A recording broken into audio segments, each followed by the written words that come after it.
بالله من شرور أنفسنا ومن سيئات أعمالنا من يهده الله فلا مضل له ومن يضلل فلا هادي له وأشهد أن لا إله إلا الله وحده لا شريك له وأشهد أن محمدا عبده ورسوله صلى الله عليه وعلى آله وسلم تسليما كثيرا أما بعد اللهم إنا نسألك علما نافعا ونعوذ بك من علم لا ينفع. Ma'asyiral muslimin jamaah salat maghrib rahimakumullah. Insyaallah kita lanjutkan kajian kita dari kitab Mawsu'atul Manahi Asy-Syar'iyyah, ensiklopedia larangan menurut Al-Qur'an dan As-Sunnah, yang ditulis oleh Fadilatul Syekh Abu Usama Salim bin Eid Al-Hilali hafizahullah ta'ala. Kita masih berada di kitab Tauhid, pembahasan masalah Tauhid. Dan pada malam hari ini kita masuk bab yang nomor 8, yaitu Babu Tahrimil Kahanah wa Ityanil Kuhan wa Tasdiqihim. Bab haram perdukunan, mendatangi dukun dan mempercayai dukun. Kalau kita membahas masalah tauhid, selalu ada pembahasan tentang perdukunan, praktek perdukunan, mendatangi dukun dan percaya kepada dukun. Mula-mula beliau membawakan firman Allah Subhanahu wa taala di dalam surat An-Nisa, surat ke ayat nomor 51. Qala ta'ala alam tara ilal ladzina utu nasiban minal kitab yu'minuna fil jibti wat taghut. Tidakkah kamu tahu orang-orang yang diberi bagian dari Alkitab tapi mereka itu masih percaya kepada al-jibti dan at-taghut. Di antara makna al-jibt itu adalah as-sihir. Sayyidina Umar ibn al-Khattab radhiyallahu ta'ala anhu mengatakan al-jibtu as-sihru, percaya kepada sihir. Yang dimaksud percaya kepada sihir ini mempraktekkan sihir, mengamalkan sihir, minta bantuan kepada tukang sihir dan semisalnya. Adapun sihir itu sendiri memang ada, sihir itu memang ada, tapi kita tidak boleh mempraktekannya, mendatangi tukang sihir, minta bantuan dan semisalnya. Kemudian beliau membawakan hadis yang cukup panjang, diriwayatkan oleh Imam Muslim dan yang lainnya, dan akan banyak faedah dari hadis ini. Diriwayatkan melalui jalan sahabat Muawiyah ibnul Hakam As-Sulami. Jadi bukan bin Abi Sufyan ya, Muawiyah bin Al-Hakam, lain lagi. Radhiyallahu ta'ala anhu, beliau berkata, qala baina ana usalli ma'a Rasulillah sallallahu alaihi wa alihi wasallam idza atasa rajulun minal qaum. Ketika kami, termasuk aku, sedang sholat bersama-sama Rasulullah sallallahu alaihi wasallam, tiba-tiba ada salah seorang yang bersin. Sholat jamaah ini ya. Tiba-tiba ada satu sahabat yang bersin dan mengucapkan alhamdulillah. Dan dianjurkan mengucapkan alhamdulillah. Walaupun dalam sholat tetap mengucapkan alhamdulillah, tapi pelan, dengar sendiri. Faqultu, lalu aku jawab yarhamukallah. Dijawab yarhamukallah pada dalam sholat. Jadi istilahnya ini bercakap-cakapan. Alhamdulillah yarhamukallah di dalam sholat. Kalau di luar sholat memang harus yang mendengar alhamdulillah mengucapkan yarhamukallah. Kemudian apa yang terjadi? Faramanil qaum bi absarihim. Lalu para sahabat yang lainnya memandang aku dengan pandangan yang sinis. Jadi para sahabat dalam salat juga menegur, tapi menegurnya dengan pandangan mata, pandangan yang sinis. Jadi noleh gitu ya, dilihat. Entah di pendelii mungkin ya. Dalam salat juga itu. Ini juga menunjukkan gerakan dalam sholat. Kalau ada perlunya tidak membatalkan sholat, ada perlunya. Kemudian fakultu, lalu aku mengatakan, wa satla ummiya ma sya'nukum tanduruna ilayya. Aduhai celakalah ibuku. Maksudnya ini kata-kata penyesalan. Aduhai, kenapa? Apa salahku ini? Kenapa kamu memandang aku dengan pandangan yang sini seperti itu? Kenapa kamu semuanya itu ya tadi mendelik aku itu? Kemudian faja'alu yadribuna bi aydihim ala afkhadihim. Ini tanpa bicara. Tadi kan sudah salah kan mengucapkan yarhamukallah, memandang itu ditegur maksudnya. Ternyata dia malah mengucapkan kata-kata itu. Aduh, hei, kenapa? Apa salahku kamu pandang aku dengan seperti ini? Lalu para sahabat menegur lebih keras lagi. Mereka memukulkan tangannya di pahanya. Iya, disuruh dia maksudnya. Tidak boleh kamu gitu itu. Dengan isyarat. Falamma ra'aituhum yusammitunani. Lakini sakattu. Baru dia paham. Oh, ternyata saya memang disuruh diam. Tidak boleh bicara. Karena sahabat ini tidak tahu kalau sholat itu tidak boleh bicara, tidak tahu. Baru masuk Islam atau belum belajar masalah sholat, tidak tahu. Orang jahil waktu itu. Tatkala aku paham bahwa mereka menyuruh aku diam, maka aku pun diam. Falamma shalla Rasulullah sallallahu alaihi wasallam bi abi huwa wa ummi ma ra'aitu mu'alliman qablahu wa la ba'dahu ahsana ta'liman minhu. Tatkala selesai sholat, demi ayahku dan ibuku, dia Rasulullah SAW. Ini bukan sumpah ini ya. Kalau sumpah dengan selain Allah dilarang. Ini kata-kata kebiasaan orang Arab. Niatnya bukan sumpah, maksudnya bukan sumpah. Maksudnya adalah penekanan. Karena kalau sumpah dilarang. Aku tidak pernah melihat sebelum beliau dan sesudah beliau seorang pengajar yang lebih baik cara pengajarannya dari beliau. Dari Rasulullah SAW. Jadi sahabat Muawiyah bin Al-Hakam memuji Rasulullah adalah guru terbaik. Aku tidak pernah melihat guru seperti beliau dan tidak akan pernah melihat guru seperti beliau. Guru yang cara pengajarannya paling baik. Kenapa? Fa wallahi ma kaharani wala darabani wala syatamani. Demi Allah, beliau tidak membentak aku, tidak memukul aku, tidak mencaci maki aku. Tidak marah Rasulullah. Qala, beliau hanya menjelaskan, inna hadhihi salata la yasluhu fiha syai'un min kalamin nas. Innama huwa at-tasbihu wat-takbiru wa qiraatul Qur'an. Sesungguhnya salat ini tidak boleh sedikit pun daripada percakapan di antara manusia. Salat itu hanya berisi tasbih, takbir, membaca Al-Qur'an. Jadi Rasulullah SAW tidak marah. Cuma dijelaskan, sholat itu kamu tidak boleh begitu. Sholat itu baca Quran, baca Subhanallah, Allahu Akbar, gitu aja. Ini masih panjang hadisnya. Dari sini, ma'asyiral muslimin jamaah salat maghrib rahimakumullah, ada beberapa faedah yang bisa kita ambil. Di antaranya, kalau orang bersin itu mengucapkan alhamdulillah, dan yang mendengarkannya wajib mengucapkan yarhamukallah. Wajib mengucapkan yarhamukallah. Semuanya. Bukan satu orang, semuanya. Karena Rasulullah menyebutkan kalau ada orang bersin itu semua yang mendengarkan itu mengucapkan yarhamukallah. Termasuk hak sesama muslim. Wa idza atasa fahamidallah fashammithu. Kalau ada orang bersin mengucapkan alhamdulillah, maka ucapkan yarhamukallah. Ini sunnah yang jarang diamalkan. Di sini ada orang bersin alhamdulillah, diam semuanya. Tidak ada yang yarhamukallah. Betul. Kalau di majelisnya Syekh Utsaimin itu ada orang bersin, alhamdulillah, sak majelis semuanya bilang yarhamukallah. Pokoknya yang dengar kata-kata alhamdulillah semuanya mengucapkan yarhamukallah. Itulah yang sunnah. Bukan satu orang saja yang dengar. Kata Rasulullah yang dengar mengucapkan yarhamukallah. Yang penting dia mengucapkan alhamdulillah. Kalau dia tidak mengucapkan alhamdulillah, ya kita tidak mengucapkan yarhamukallah. Kemudian kalau ada orang mengucapkan yarhamukallah, dia mengucapkan lagi yahdikumullah wa yuslihu balakum. Ya, semoga Allah memberi hidayah kamu dan memperbaiki keadaanmu. Itu sunnah Rasulullah sallallahu alaihi wasallam. Jadi mengucapkan yarhamukallah-nya juga keras, sehingga orang yang kita mengucapkan kepada dia itu dengar. Tujuannya kita mendoakan dia. Kita dengar alhamdulillah dia dengar yarhamukallah kita.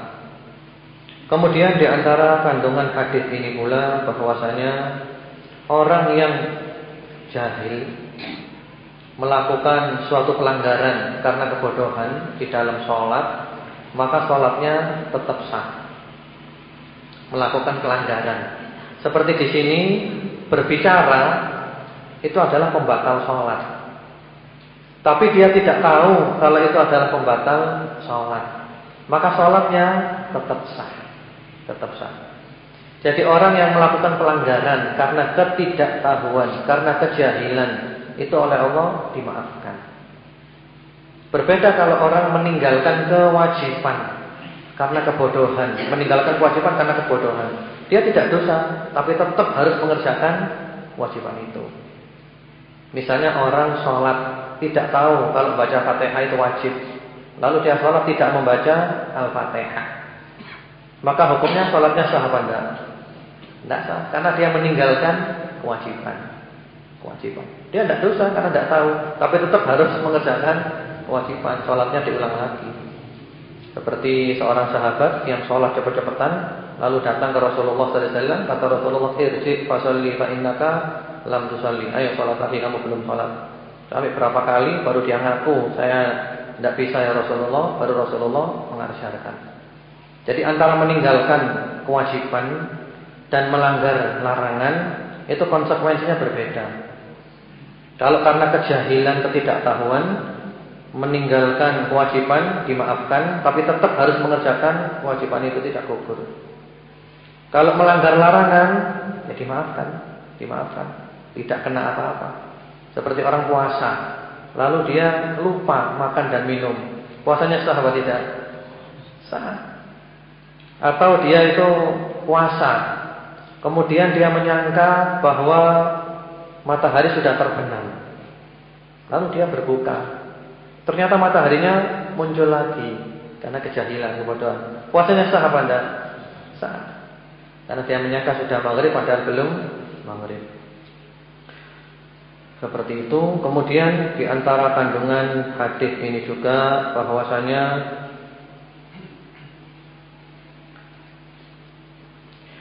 kata-kata Rasulullah sallallahu alaihi wasallam, inna hadhihi shalah la yasluhu fiha syai'un min kalamina. Sesungguhnya salat ini tidak boleh sesuatu pun dari ucapan manusia. Ini terjadi kebingungan di antara sebagian yang memang mungkin tidak paham masalah ini, bingung. Katanya salat itu tidak boleh bicara. Kalau salat tidak boleh bicara, lah kalau kita salat bagaimana? Salat itu dari awal sampai akhir bicara semua. Betul apa tidak? Bicara semua salat itu. Allahu Akbar, Allahu Akbar kabira, alhamdulillah katsira, baca Fatihah, baca surat, semuanya bicara itu. Doa itu bicara, semuanya bicara. Yang dimaksud syai'un min kalamin nas, ini adalah percakapan yang tidak boleh.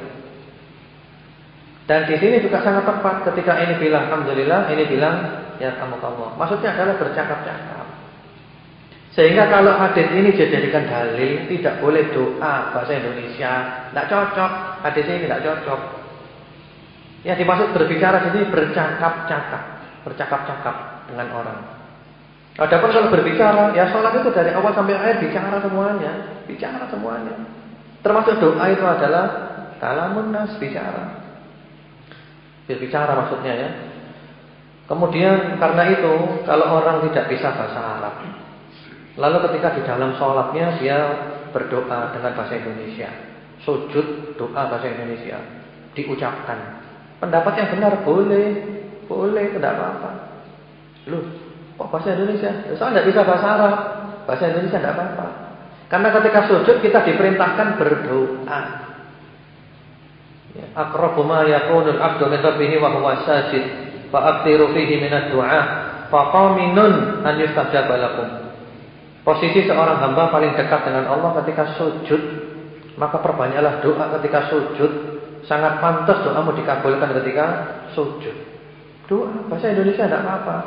Ya Allah, berilah saya rezeki yang halal, temukan jodoh saya. Ya Allah, berilah saya segala macam. Doa bahasa Indonesia, bahasa Jawa boleh, bahasa apapun boleh. Kalau bisa bahasa Arab, bahasa Arab. Tidak bisa bahasa apa saja.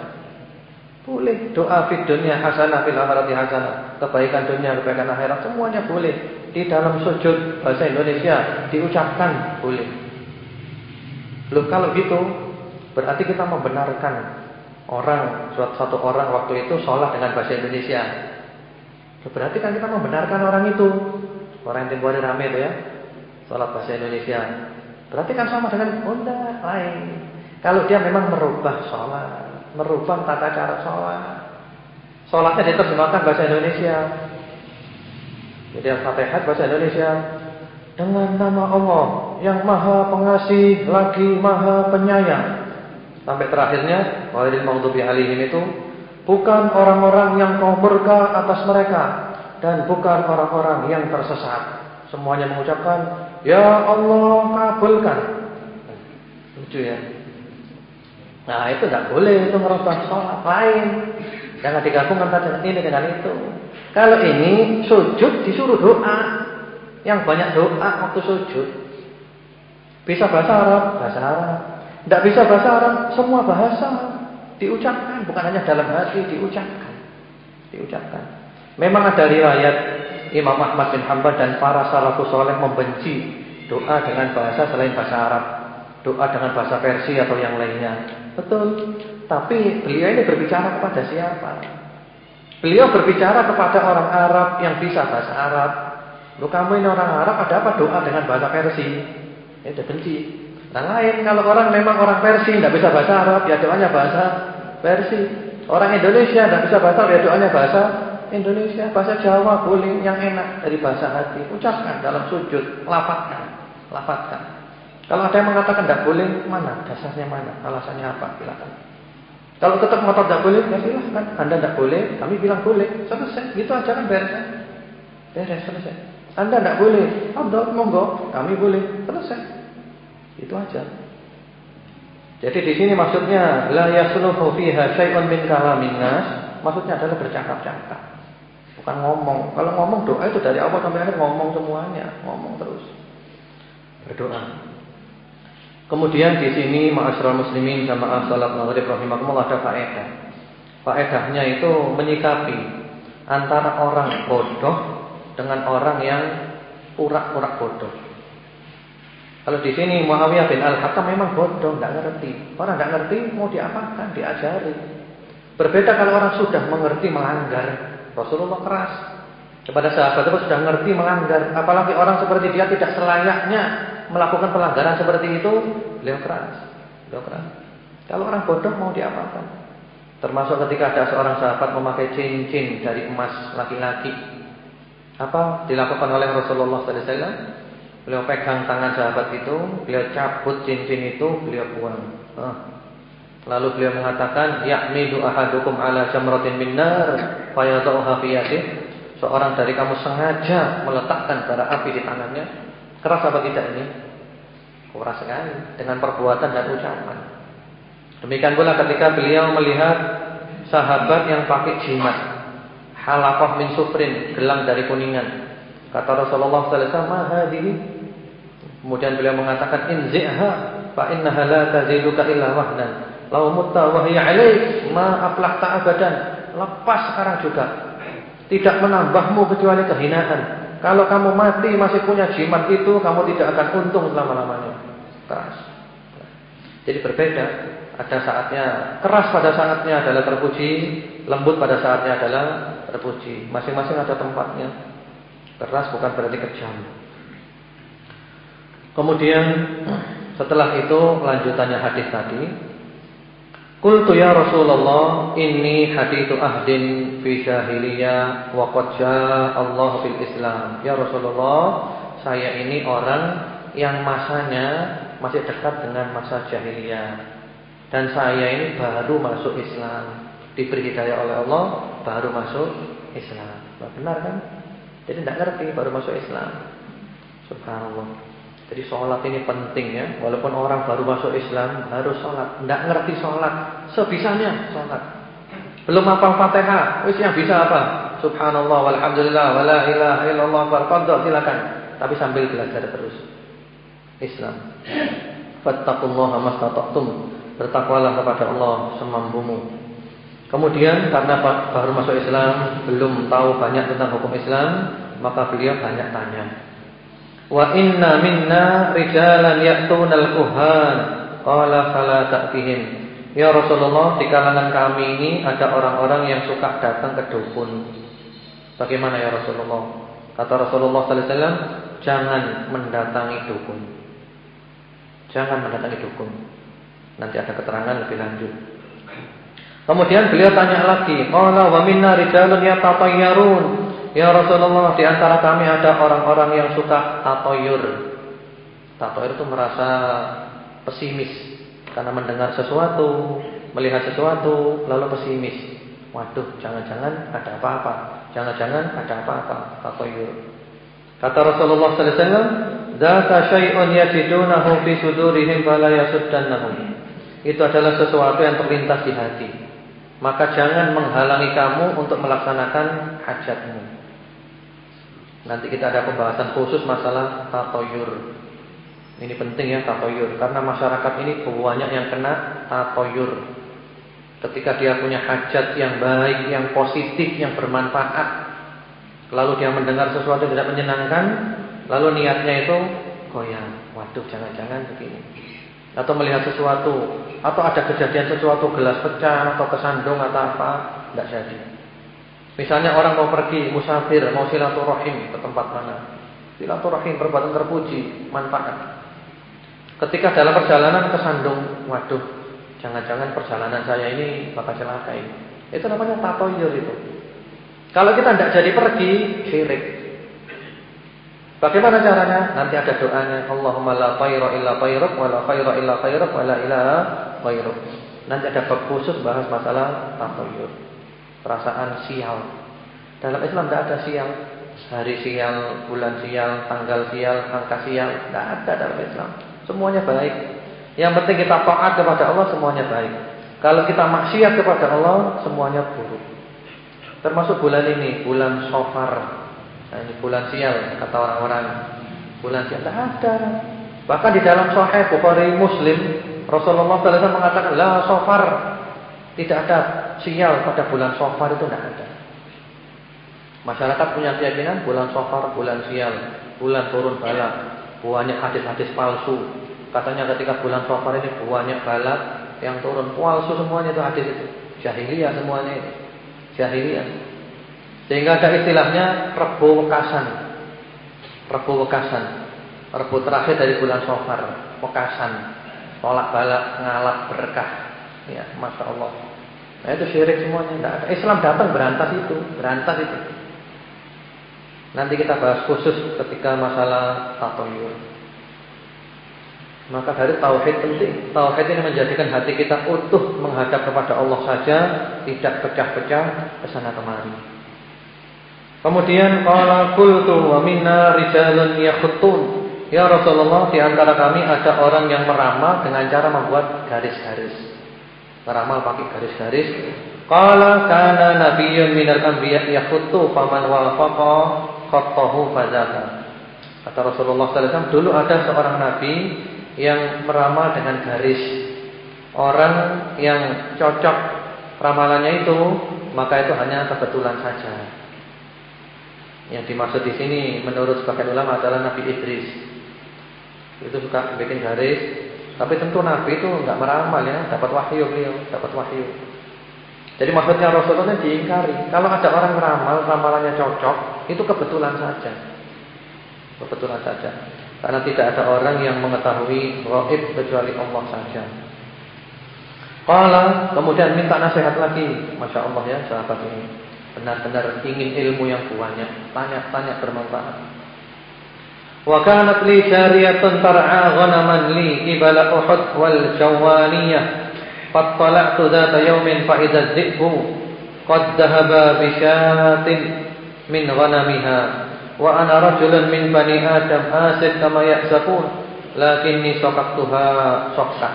Ya Rasulullah, saya punya budak perempuan yang saya beri tugas untuk menggembala kambing di Madinah, di antara Bukit Uhud, di dekat Madinah sana. Lalu ya Rasulullah, pada suatu hari saya lihat ada seekor serigala yang memangsa satu dari kambing itu. Kambingnya dia dimakan serigala satu. Saya ya Rasulullah manusia biasa. Saya manusia biasa, Bani Adam. Saya juga marah sebagaimana orang marah. Siapa tidak marah kalau lihat kambingnya dimangsa oleh serigala? Tapi ya Rasulullah, karena saya marah, maka budak perempuan itu saya tampar, ditembelin budaknya, saking marahnya. Kemudian fa'ataitu Rasulullah sallallahu alaihi wasallam fa'adzama dzalika 'alayya. Kemudian aku mendatangi Rasulullah ketika menceritakan ini kepada Rasulullah sallallahu alaihi wasallam, Rasulullah menganggap itu perkara besar. Kenapa kamu sampai nampar budakmu? Budakmu itu kan tidak sengaja. Masa dia sengaja kambingnya dikasihkan serigala? Kan tidak sengaja. Dia sudah berusaha. Ya mungkin memang kambingnya kambing nakal ya. Diajak ke sana, tidak mau, dia ke sana. Begitu lepas dari rombongannya, dimakan oleh serigala. Ada apa kamu tampar? Budak itu manusia, tidak boleh ditampar. Apalagi mukul wajah, itu hukumnya haram dalam Islam. Kemudian saking menyesalnya, lalu sahabat ini ingin memerdekakan budaknya. Ya Rasulullah, afala u'tikuha? Ya Rasulullah, apakah perlu saya merdekakan budak itu ya Rasulullah? Sebagai tebusannya saya nampar. Ya, Masya Allah. Sahabat itu kalau dinasihati Rasulullah langsung merespon, langsung. Kemudian qala iktini biha, mana? Kamu panggil dulu budaknya, datangkan kepadaku. Fa'ataituhu biha, aku datang membawa budak kepada Rasulullah sallallahu alaihi wasallam. Faqala laha aina Allah? Lalu Rasulullah sallallahu alaihi wasallam tanya kepada budak itu, aina Allah? Di mana Allah? Qalat fis sama, Allah di atas langit. Qala man ana? Ya, siapa aku? Kata Rasulullah sallallahu alaihi wasallam, anta Rasulullah. Kamu adalah Rasulullah sallallahu alaihi wasallam. Lalu beliau bersabda, "Aqtikha fa innaha mu'minah." Dia merdekakan dia karena dia adalah seorang budak yang beriman. Jadi memang dianjurkan memerdekakan budak yang beriman. Dan perbudakan itu adanya karena peperangan. Perang antara Islam dengan kafir, maka yang kalah itu ditawan, dijadikan budak. Tapi Islam itu menganjurkan memuliakan budak, menghormati budak, tidak menzalimi budak. Kemudian kalau budaknya masuk Islam, dianjurkan untuk dimerdekakan. Dan Islam datang memberantas perbudakan. Justru perbudakan itu yang paling dahsyat di Eropa, di Inggris terutama, atau juga di Eropa yang lainnya. Mereka memperbudak orang-orang kulit hitam. Dianggap orang kulit hitam tidak ada artinya, diperbudak, disiksa kayak binatang. Itu orang Eropa. Kemudian di sini juga kita lihat ma'asyiral muslimin, Rasulullah SAW bertanya kepada budak ini, aina Allah? Di manakah Allah? Apa kata budak itu? Di sana, di atas langit.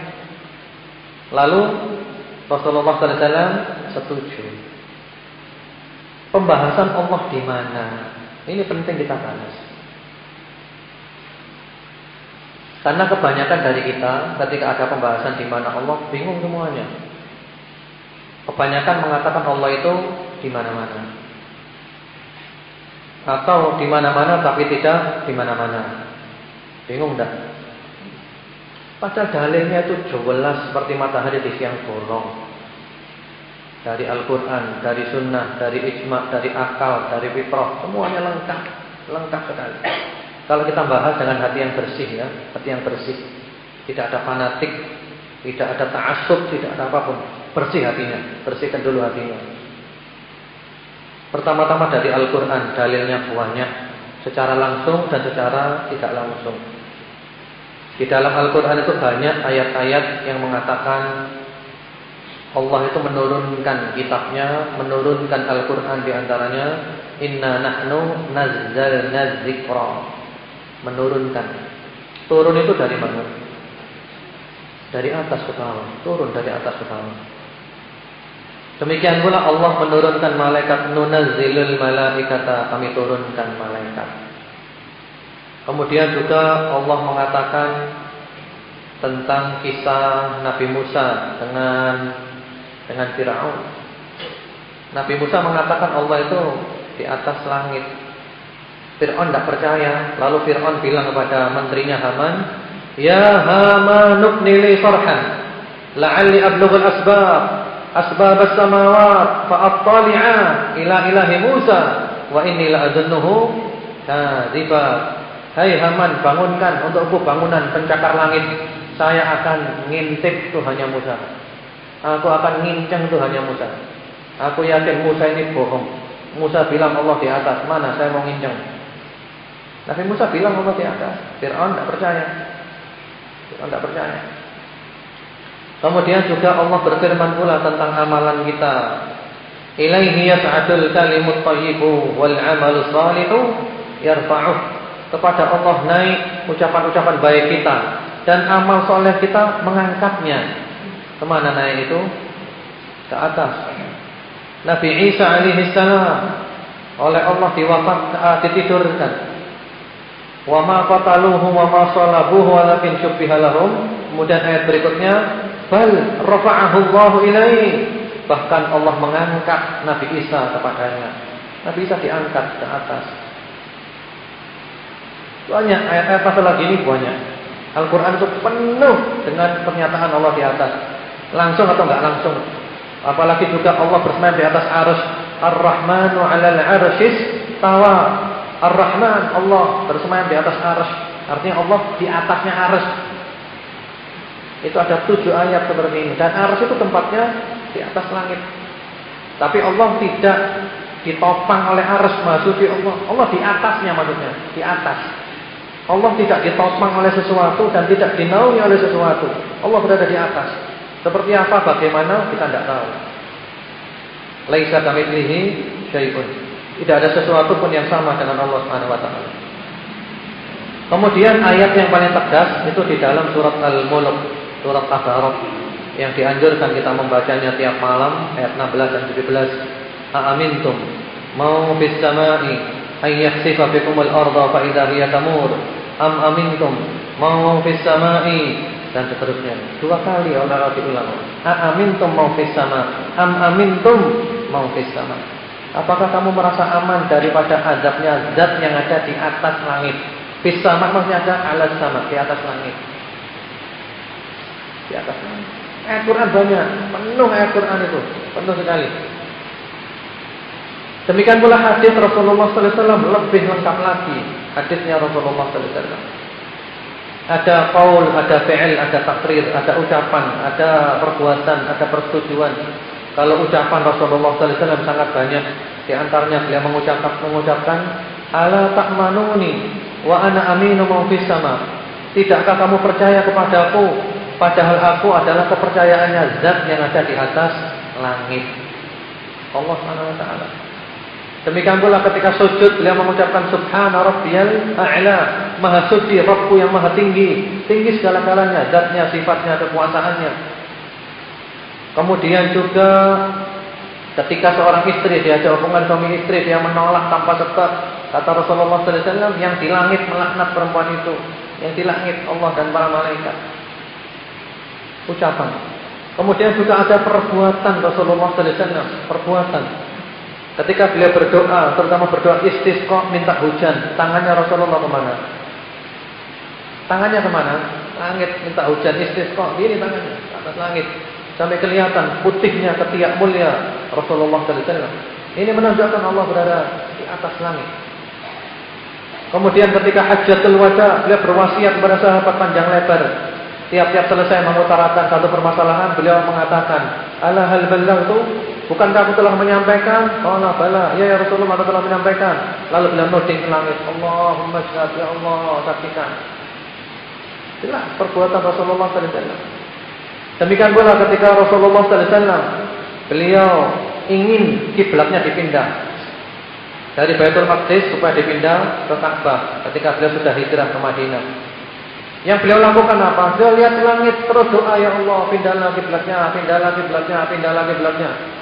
Oleh Allah dijawab di dalam Al-Quran. Kata Allah Subhanahu wa taala, qad nara taqalluba wajhika fis sama, fala nuwalliyannaka qiblatan tardaha, fawalli wajhaka syatrul masjidil haram. Kami tahu wahai Rasulullah sallallahu alaihi wasallam, engkau selalu membolak-balikkan pandanganmu ke langit, ingin kiblatnya dipindah. Sekarang kami penuhi permintaanmu, kiblatnya dipindah ke Ka'bah. Silahkan kamu menghadap ke Ka'bah kalau sholat. Jelas perbuatan Rasulullah sallallahu alaihi wasallam. Kemudian persetujuan Rasulullah sallallahu alaihi wasallam di antaranya ini tadi. Dia tanya kepada budak, "Aina Allah? Di mana Allah?" Qala fis sama, di atas langit. Rasulullah setuju sallallahu alaihi wasallam. Bahkan menyebut ini adalah perempuan beriman. Jadi hadis lengkap, ucapan, perbuatan, persetujuan lengkap. Demikian pula ijma para sahabat, ijma salafus saleh. Tidak ada salah seorang dari salafus saleh yang mengatakan Allah itu di mana-mana, tidak ada. Allah tidak di dalam alam, tidak di luar alam, tidak menyatu dengan alam, tidak pisah dengan alam. Bingung akhirnya. Tidak ada. Semuanya sahabat mengimani Al-Quran Sunnah sebagaimana adanya. Min ghairi tahrifin wala ta'til, wa min ghairi takyifin wala tamthil. Tanpa merubah-rubah, tanpa mengingkari, tanpa mereka-reka bagaimana, tanpa mereka menyerupakan Allah dengan makhluknya. Seperti itu. Karena kalau dikatakan Allah tidak di dalam alam, tidak di luar alam, tidak menyatu dengan alam, tidak pisah dengan alam, berarti ada atau tidak? Ini aja gampangnya.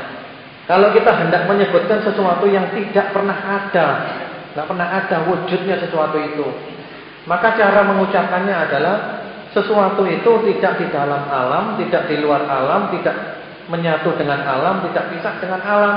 Itu adalah kita menyebutkan asy-syai' al-ma'dum, sesuatu yang tidak pernah ada. Dan itulah Allah yang tadi kamu sebutkan itu. Berarti tidak ada menurut kamu. Yang membuat orang banyak melanggar agama gara-gara keyakinan ini. Allah tidak ada ujung-ujungnya. Yang lebih parah lagi, Allah menyatu dengan dirinya. Nanti kita bahas insyaallah.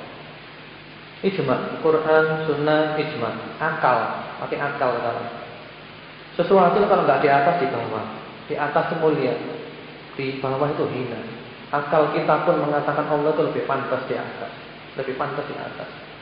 Secara akal pun Allah nggak pantas di bawah. Apalagi Allah di mana-mana, tempat-tempat kotor semuanya. Na'udzubillah, maksudnya Allah. Subhanaka ya Rabb, hadza buhtanun 'adzim.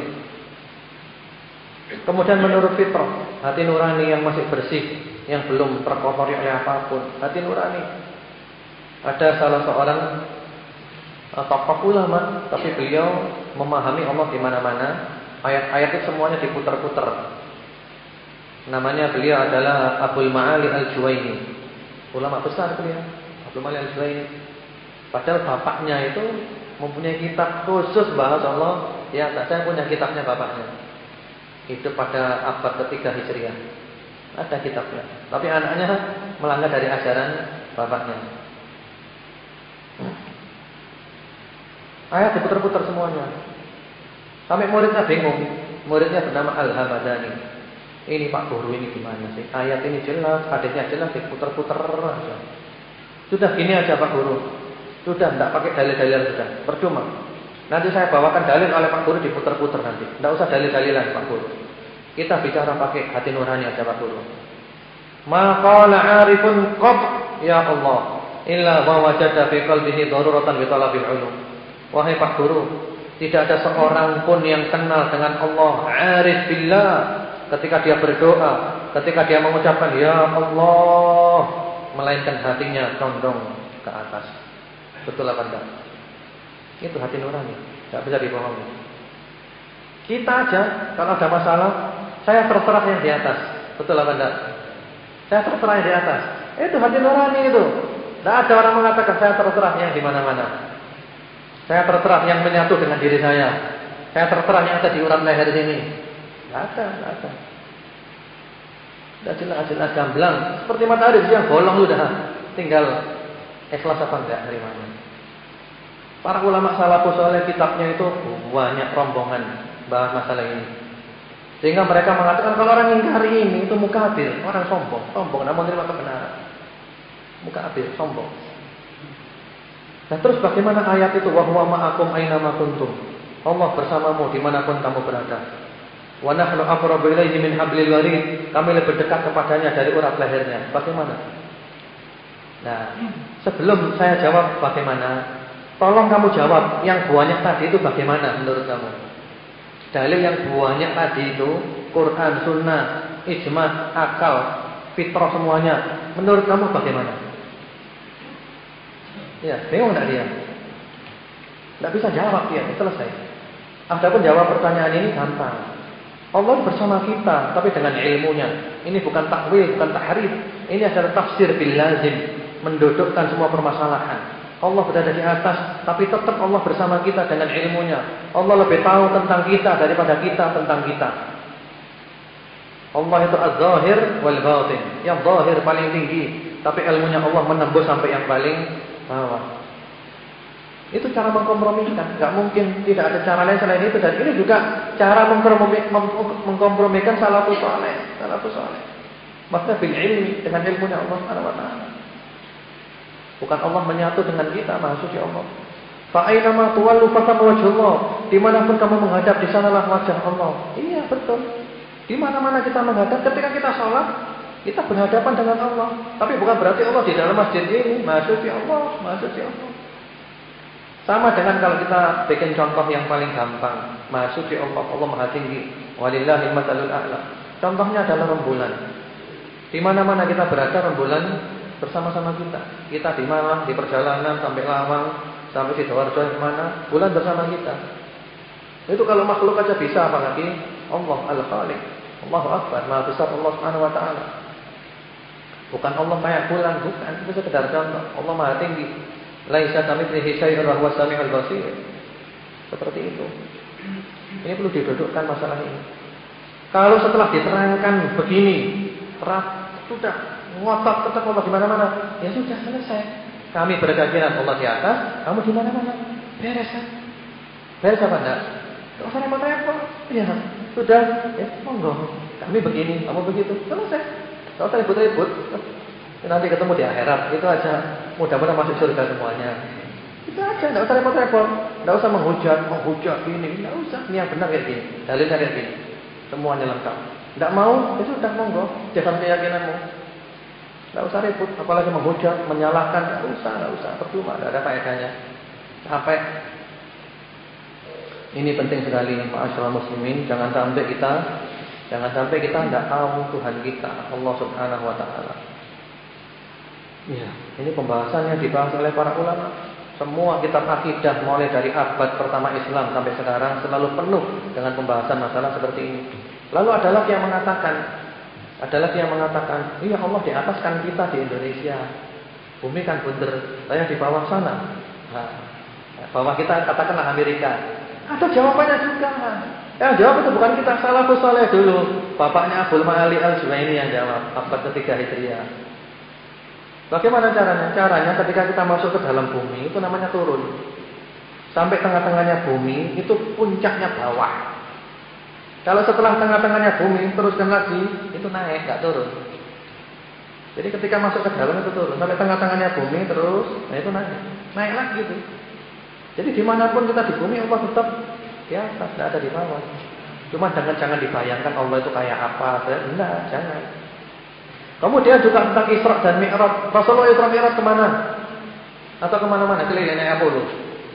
Nah, ke langit. Mi'raj ke langit. Sidratul Muntaha, langit paling tinggi. Malaikat tidak sanggup. Ke atas itu ketemu Allah, bercakap-cakap dengan Allah. Seperti apa, bagaimana? Wallahu a'lam. Jangan dibayang-bayangkan, tidak tahu. Naik ke langit. Ya, subhanallah. Masalah jelas, gamblang. Tidak bisa dipungkiri. Tinggal masalahnya ikhlas terima atau tidak. Kemudian ma'asyiral muslimin jamaah salat maghrib rahimakumullah. Itu tentang Allah di atas. Pembahasan kita masih belum selesai masalah dukun ya. Ada juga hadis Rasulullah sallallahu alaihi wasallam yang berbunyi man ata kahinan aw arrafan fasa'alahu an syai'in lam tuqbal lahu salatun 40 yawman. Orang yang datang ke dukun atau tukang ramal, bertanya saja, tidak diterima sholatnya 40 hari. Datang saja, tanya saja, enggak diterima sholatnya 40 hari. Kalau percaya, ada hadisnya lagi, man ata arrafan fasa'alahu an syai'in fasaddaqahu lam tuqbal lahu fasaddaqa bima yaqul faqad kafara bima unzila ala Muhammad sallallahu alaihi wasallam. Orang yang datang ke dukun dan percaya ucapannya dukun, maka kufur kepada ajaran Nabi Muhammad sallallahu alaihi wasallam. Dan ini banyak, terutama tahun baru ya, banyak perdukunan, ramalan, bintang-bintang, zodiak, sio-sio, feng shui, sudah macam-macam sudah. Tinggal ketik aja like spasi gitu aja, kirim berapa. Iya. Kalau tanya saja 40 hari enggak diterima salatnya, percaya kafir. Kemudian juga Rasulullah sallallahu alaihi wasallam bersabda dalam riwayat yang lainnya, sanadnya hasan, lan yalijat darajat al-ula, tidak akan mendapatkan derajat yang tinggi di surga nanti man takahana, orang yang mengamalkan perdukunan. Awis tak sama, atau mengundi nasib dengan anak panah, au raja'a min safarin tatayyuran, atau pulang dari safar, enggak jadi pergi gara-gara tatayyur, perasaan sial atau pesimis tadi itu. Kemudian mengenai ramal-meramal ini macam-macamnya banyak sekali. Baik dengan bantuan jin atau tanpa bantuan jin. Termasuk meramal-meramal di sini adalah meramal melihat bintang, ilmu astronomi, ilmu nujum, ramalan-ramalan. Kan sekarang ada Capricornus, Taurus dan macam-macam. Kemudian juga sio-sio, sionya apa? Antum sionya apa? Iya. Kemudian tahun ini tahun apa? Tahun apa tahun ini? Binatang-binatang apa macam-macam ya. Itu sudah ada semua, syirik semuanya. Kemudian juga membaca tangan, qiraatul kaf, membaca tangan ini. Ini tangannya ini arahnya kemana ini? Ini jalurnya kemana? Itu syirik. Baca di tangan. Dan jangan percaya itu orang bohong semuanya, kita dibohongi. Kalau ada orang bilang, ini nasibku begini. Enggak, ya benar itu begini. Kita jawab sendiri aja. Iya. Loh kamu kok tahu? Ya sama, kamu juga kok tahu. Sama-sama kok tahunya. Iya, itu aja. Oh, dia tidak tahu apa-apa. Cuman masalahnya karena kita percaya, dia tambah menjadi-jadi. Kalau kita nggak percaya, bubar dia itu. Bubar nggak laku. Kemudian juga bikin garis-garis di tanah. Atau juga baca di mangkok. Mangkok dikasih air, dikasih apa, telur atau apa. Ada barang hilang, dilihat apa yang nyuri itu. Nah itu ada setannya, bahaya. Nanti orang tidak mencuri, orang setannya ditunjukkan mencuri. Itu ngadu domba orang. Itu kerjanya jin itu. Jin itu kan ngadu domba orang. Seperti itu. Walhasil macam-macam, dan Islam datang memberantas semua itu. Islam ini agama pakai akal dan pakai dalil, bukan bodoh seperti itu. Dan kadang memang cocok, ramalannya cocok. Dan ini juga telah disebutkan oleh Rasulullah sallallahu alaihi wasallam. Kata Rasulullah, fayaqlitu nama hami'ata kadzbah. Cocoknya 1, bohongnya 100. Tapi anehnya, bohongnya yang banyak kita lupakan, cocoknya sedikit kita ingat-ingat. Ini mujarab, ini cocok terus. Sudahlah dukun itu, aduh pekerjaannya dukun. Dukun cari uang bisnis. Bahkan pertama-tama dukun itu supaya laris ya, dia nyewa orang, combe namanya. Dia nyewa bis, nyewa apa, lu datang ke dia. Yang nyewa dia, ada combenya nanti. Sehingga masyarakat lihat, wah ini luar biasa, ini yang datang bis-bisan ini. Ya, padahal nyewa semuanya itu. Dan seterusnya. Ya, mudah-mudahan bermanfaat. Semoga Allah menyelamatkan kita. Marilah kita tutup dengan doa kepada Allah Subhanahu wa taala. Bismillahirrahmanirrahim. Alhamdulillahirabbil alamin. Allahumma shalli ala Muhammad wa ala ali Muhammad wa sallim tasliman katsiran. Subhanaka la ilma lana illa ma 'allamtana innaka antal alimul hakim. Allahumma ya muallima Adam wa Ibrahim 'allimna wa ya mufahhima Sulaiman fahimna wa ya muallima Muhammad sallallahu alaihi wasallam 'allimna. Allahumma inna nas'aluka 'ilman nafi'an wa rizqan thayyiban wa 'amalan mutaqabbalan. Allahumma inna na'udzubika min 'ilmin la yanfa' wa min qalbin la yakhsha' wa min 'ainin la tadma' wa min nafsin la tashba' wa min du'ain la yusma'. Allahumma tahhir qulubana minan nifaq wa a'malana minar riya' wa alsinatana minal kadhibi wal ghibah wa a'yunana minal khiyanah. Innaka ta'lamu kha'inatal sudur. Allahumma inna nas'aluka husnal khatimah wa na'udzubika min su'il khatimah. Rabbana atina fid dunya hasanah wa fil akhirati hasanah wa qina adzabannar. Wa sallallahu ala nabiyyina Muhammadin wa ala alihi. Subhana rabbika rabbil izzati amma yasifun wa salamun alal mursalin walhamdulillahi rabbil alamin. Allahumma amin. Subhanakallahumma bihamdika asyhadu an la ilaha illa anta astaghfiruka wa atubu ilaik. Assalamualaikum warahmatullahi wabarakatuh.